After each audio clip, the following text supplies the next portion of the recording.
मोदी सरकार 2024 में नहीं आएगा, ये मैं जंतर मंतर पे आपको मैं क्लियर करना चाहता हूँ।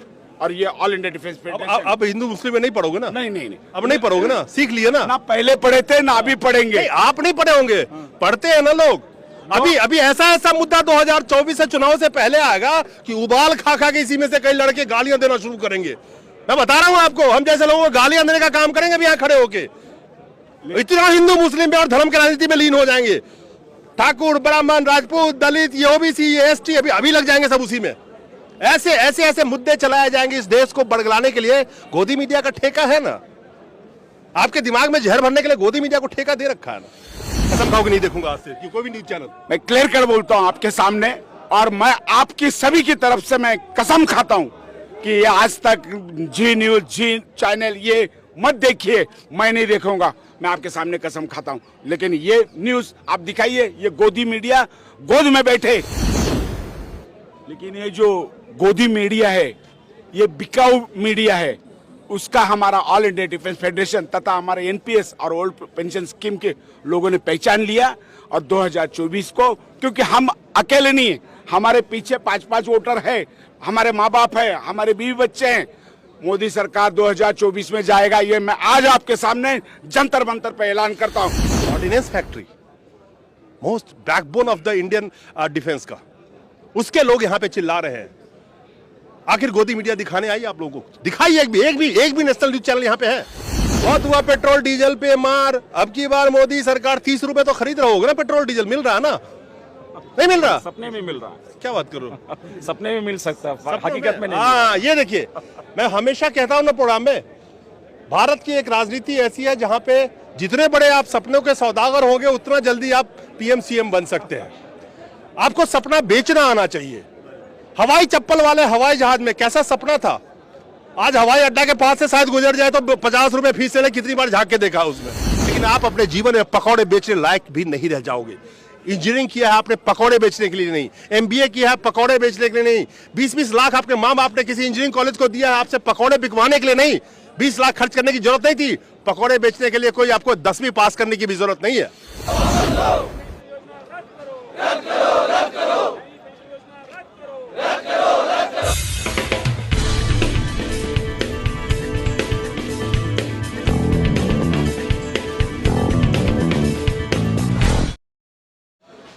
दोस्तों नमस्कार। देश की कोई ऐसी जनता है जो सुकून की नींद सो रही है आज के वक्त में? शायद कोई नहीं है। ये लोग पुरानी पेंशन के डिमांड के लिए आज जंतर मंतर पे इकट्ठे हुए हैं और हजारों की तादाद में इकट्ठे हुए हैं। मैं हमेशा कहता हूं ना कि इस देश की मीडिया मर चुकी है। अगर वो इन लोगों को दिखाना शुरू कर दे और सवाल पूछना अगर सरकार से शुरू कर दे, जो बड़े बड़े लंबे चौड़े वादे करके आई थी, तो यकीनन मैं हर वक्त कहता हूं कि 7 सवाल का जवाब ये सरकार नहीं दे सकती। पहले इनसे जानते हैं, फिर मैं अपनी बात बोलता हूं कि पुरानी जो पेंशन है उसको ये लागू करने की बात कर रहे हैं और नए जो पेंशन का स्कीम सरकार लेके आई है उसके खिलाफ ये विरोध है। नेताजी का भी पुराना पेंशन लागू कर दो, नया पेंशन एक नया नियम ले आओ, एक नेता को 6-6 बार पेंशन।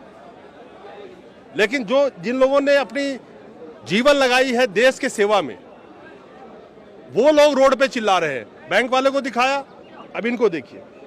आप लोग नए पेंशन स्कीम के खिलाफ में यहाँ पे खड़े हैं, पुराने पेंशन स्कीम को लागू करने की मांग कर रहे हैं। आखिर क्यों ऐसा लगता है कि पुराना वाला अच्छा था, नया वाला खराब है? मैं आपसे जानना चाहता हूँ। ये हम कहना चाहेंगे कि पुराने पेंशन स्कीम में मिनिमम जो पेंशन अश्योर्ड है, कम से कम आज बंदा को जो है अगर रिटायर हो गया 9,000 से कम मिलेगा। उसके ऊपर महंगाई राहत 6 महीने बढ़ती वो भी मिलेगा।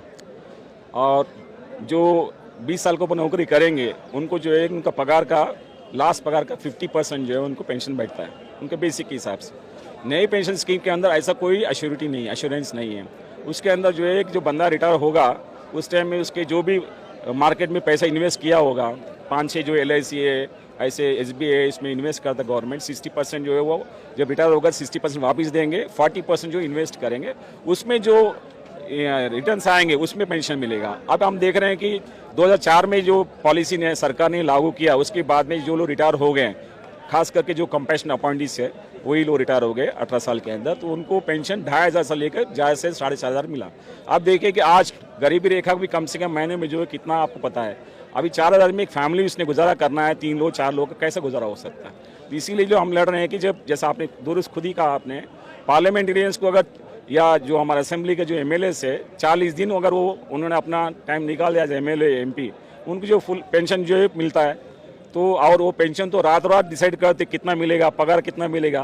कर्मचारी जो है कि लगातार जो सर्विस करके 40 साल 25 साल से लेकर 40 साल तक नौकरी करते हैं लोग, क्योंकि जैसा SC ST अगर लेट उम्र में आ गया। मैं जानता हूँ सब कुछ, मेरा सवाल सिर्फ एक है, जो आप कह रहे हो वो सब मैं जानता हूँ। मैंने पूछा इसलिए कि दर्शकों को पता चले कि आप किस लिए खड़े हैं।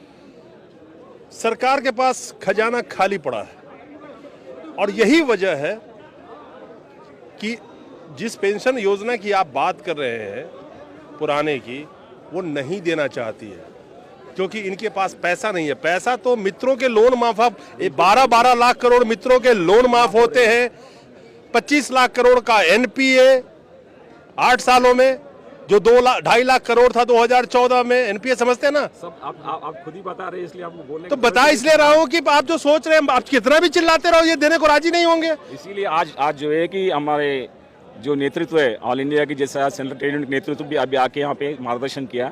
यहाँ के दिल्ली के जो सांसद है आपके संजय सिंह साहब, उन्होंने एक मार्गदर्शन किया। जैसा आप खुद ही कहा कि 12 लाख करोड़ जो है कि सरकार ने लोन दिया सरमाएदार लोगों को, चाहे अंबानी हो अदानी को, उसमें से सिर्फ कुछ 86 के या 79 करोड़ रुपए वापस आ गए, उन्हें से 1000 करोड़ वापस आए, बाकी में NPA में सरकार ने माफ़ किया। और जैसा अभी उनका जो टैक्स है, उनका जो कॉर्पोरेट टैक्स है वो 30% से 22% लाया।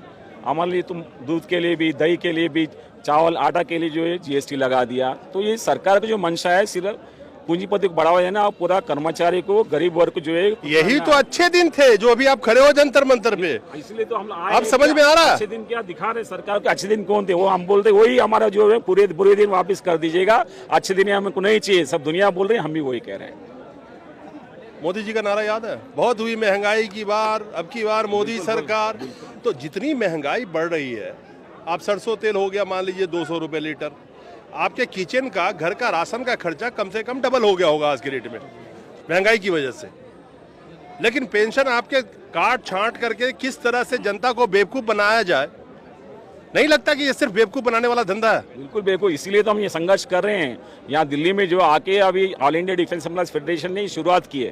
पिछले 18 साल में स्थानीय लेवल में हम आंदोलन करते आए, बट सेंट्रल लेवल में दिल्ली में आके हम लोग ये बिगुल बजाया। इसके बाद में अभी जो रेलवे के हमारी जो देता है ऑल इंडिया, क्योंकि रेलवे का जो मेजॉरिटी ज़्यादा है, उन्होंने भी अनाउंस किया कि भविष्य में कुछ ही महीनों के अंदर पूरे जो सेंट्रल गवर्नमेंट जो है, state government, all India central government, state government के एम्प्लॉयज एसोसिएशन से मिलकर पूरा एक लड़ाई करेंगे कि NPS चाहे स्टेट का होगा या सेंट्रल का हो, वापस होना ही होगा। नहीं होगा तो हम छोड़ेंगे, सड़क से लेकर पार्लियामेंट तो जो है हम लोग अपने माध्यम से लड़ाई करेंगे। आप एक बार बताइए, आप नए और पुराने पेंशन के बीच में लड़ाई कर रहे हैं। अब तो मौजूदा सरकार, मोदी सरकार तो पेंशन का सिस्टम ही खत्म कर रही है। आपके सेना में बहुत सारे आपके बच्चे होंगे अग्निवीर, ना उनको पूर्व सैनिक का दर्जा मिलेगा, ना कोई पूर्व सैनिक की फैसिलिटी मिलेगी, ना कोई फॉर्मल बेनिफिट मिलेगा, कुछ भी नहीं मिलेगा। 4 साल नौकरी करो और जाओ। तो जो सरकार पेंशन खत्म करने पे तुली है, जो मिल रहा है हो सकता है अगली बार वो भी खत्म कर दे 2024 में जीत के। इसीलिए आप देखेंगे यहाँ पे सिर्फ जो OPS से रिलेटेड कर्मचारी नहीं आए, जैसे हमारे इसलिए अभी 35 साल नौकरी हो गए, 1 साल में रिटायर हो जाएंगे, ऐसे रिटायर हो गए कर्मचारी भी आए, सब मिलकर एकत्रित होकर लड़ रहे हैं कि चाहे OPS हो या NPS हो, एकता से पुराने नए सब मिलकर। हमें पता है कि भविष्य में जिस तरह सरकार का जो पलड़ा भारी होगा आगे चलकर, जो आज पुराने लोगों को पुराने पेंशन मिल रहा है वो बंद हो सकता है, बंद करेगा गवर्नमेंट। इसीलिए हम लोग सब एकत्रित होकर एकजुट से संघर्ष कर रहे हैं कि भाई सरकार के जो मंशा को जो निस्तनाबूद करे। इसीलिए हम लोग जो है यहाँ पे शुरुआत कि इस देश में आप अपने मुद्दे के लिए खड़े हैं, बैंक वाले अपने मुद्दे के लिए खड़े थे, सारे सरकारी कर्मचारी परेशान हैं। सुबह उठ के नौकरी पे पहुंचते हैं तो सोचते हैं कि आज नौकरी बचेगी कि जाएगी, ये हाल बना रखा है इस देश में। जिस सरकारी नौकरी को करके आप सोचते थे कि कम से कम सुकून है, जिंदगी में मेरी आराम रहेगी, बुढ़ापे में पेंशन में कट जाएगा, सब कुछ हो जाएगा, सब चीज़ को प्राइवेटाइज किया जा रहा ना। ऑर्डिनेंस फैक्ट्री वाले सामने बैठे थे ना, हम ही लोग हैं ना, हम साथ में ही हैं। आप साथ में ही थे ना, साथ में थे ना। ऑर्डिनेंस फैक्ट्री क्या हाल होने जा रहा? ऑर्डिनेंस फैक्ट्री को उन्होंने जो है 7 अलग अलग जो है इसमें कॉर्पोरेशन में एक कर दी, जिसके खिलाफ संघर्ष कर रहे हैं हम लोग।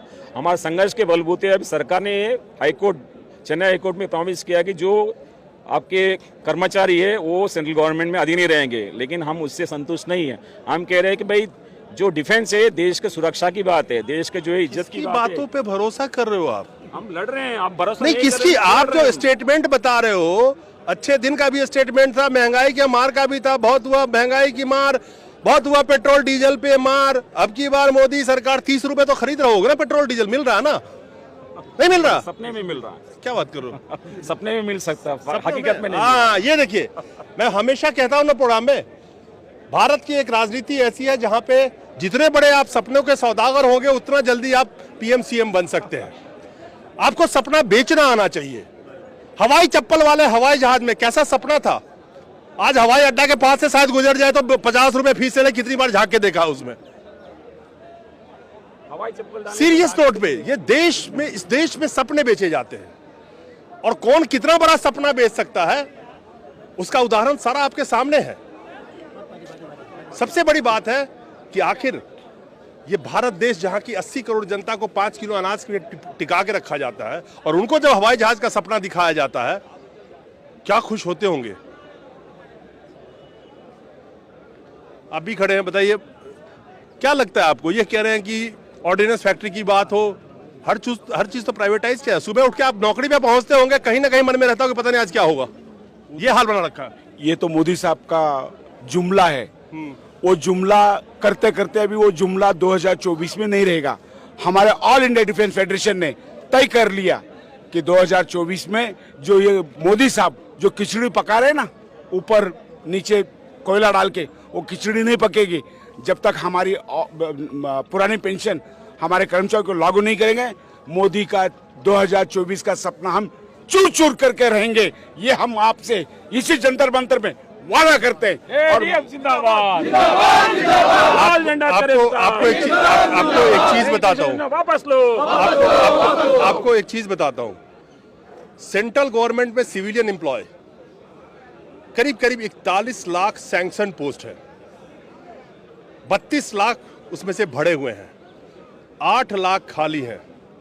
मैं सिर्फ सवाल इतना रखना चाहता हूं कि आप सारे एम्प्लॉय का वोट किस तरह से लिया जाएगा आपको पता भी नहीं चलेगा। ये जो मोदी सरकार हिंदू मुस्लिम की चाल कर रहे हैं, वो आज ही हमारे साहब ने संजय साहब ने बता दिया और हम भी जानते हैं, इतने हम बेवकूफ नहीं है। हम संजय साहब ने बताया, उससे आपको समझ में आया, आपको खुद समझ में नहीं आए थे 8 सालों में? 8 सालों में हमको समझ में आया, उसमें कोई नो डाउट। लेकिन जो हमारा ऑल इंडिया डिफेंस फेडरेशन है, उन्होंने दिमाग में डाल दिया कि ये जो चाल खेल रहे हैं, ये आप संघर्ष आपस में झगड़ा करके लगा रहे हैं, वो संघर्ष हमने देख लिया और उस संघर्ष के तहत मोदी सरकार 2024 में नहीं आएगा। ये मैं जंतर मंतर पे आपको मैं क्लियर करना चाहता हूँ।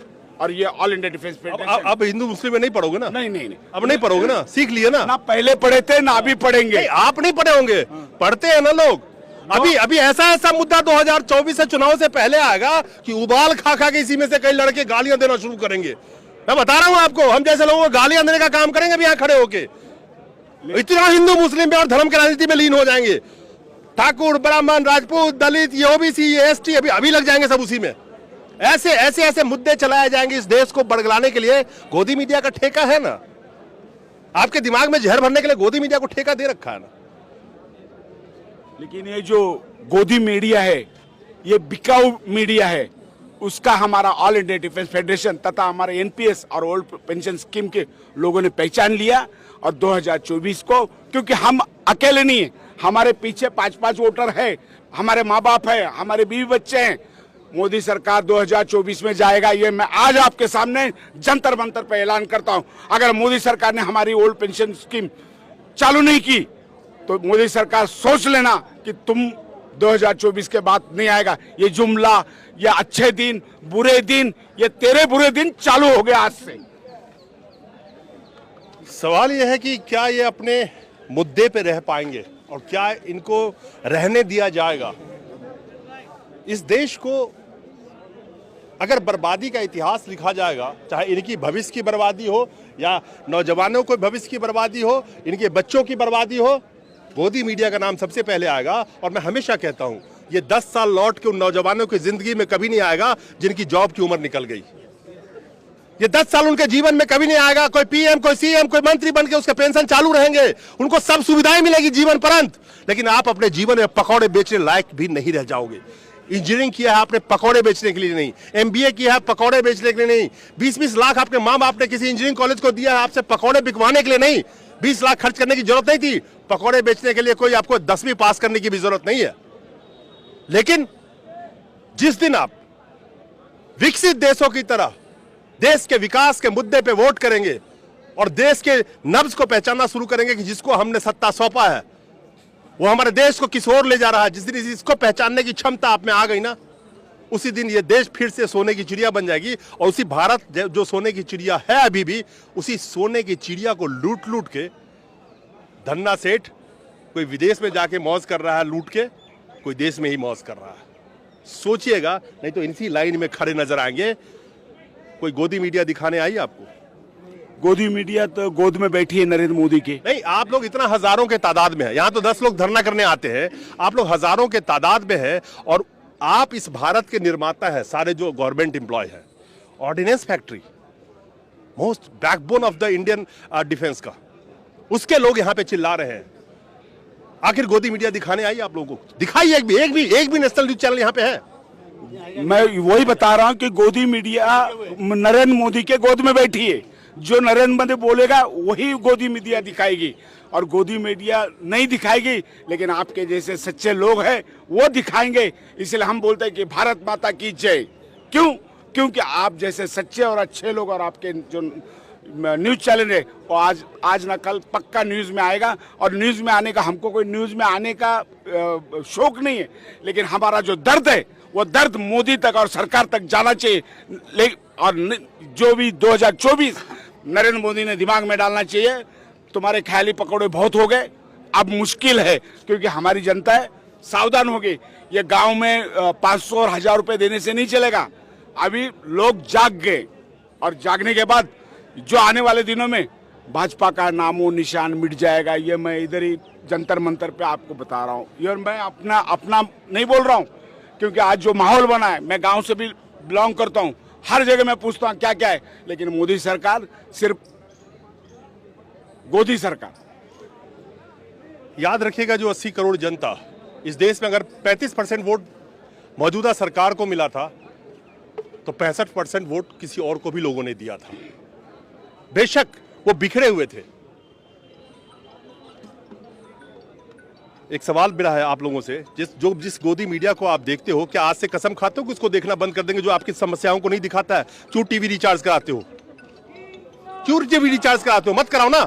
आपके पैसे ले करके वो अरबपति और करोड़पति बन रहा है, फिर आप उस टीवी को क्यों देखते हो जो आपको नहीं दिखाता, आपकी समस्याओं को नहीं दिखाता? कसम खाओ कि नहीं देखूंगा आज से कोई भी न्यूज चैनल। मैं क्लियर कर बोलता हूं आपके सामने, और मैं आपकी सभी की तरफ से मैं कसम खाता हूं कि ये आज तक जी न्यूज, जी चैनल ये मत देखिए, मैं नहीं देखूंगा। मैं आपके सामने कसम खाता हूं। लेकिन ये न्यूज आप दिखाइए, ये गोदी मीडिया गोद में बैठे, लेकिन हमारे पैसे से, हमारे रिचार्ज करने से इनको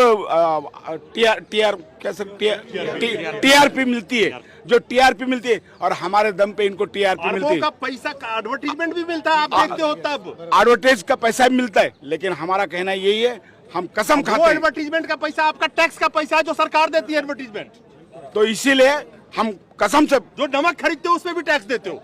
ये तो मोदी तो अभी पता नहीं कि मैं गलत बोलना नहीं चाहता हूँ, क्योंकि न्यूज में हूँ, नहीं तो और कुछ बोल देता आपको। तो ये बातें हैं कि मैं किसी गर्लफ्रेंड से भी मिलने जाना है ना, तो उसके ऊपर भी अभी मोदी टैक्स डालेगा। इससे ज्यादा कुछ नहीं बोलता हूँ।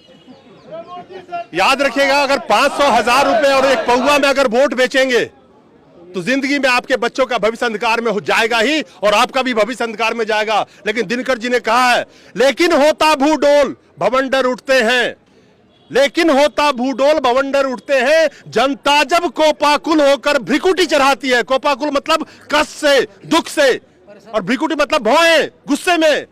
लेकिन होता भूडोल भवंडर उठते हैं, जनता जब कोपाकुल होकर भ्रिकुटी चढ़ाती है। दो राह समय की घर घर ना सुनो, सिंहासन खाली करो कि जनता आती है। नमस्कार।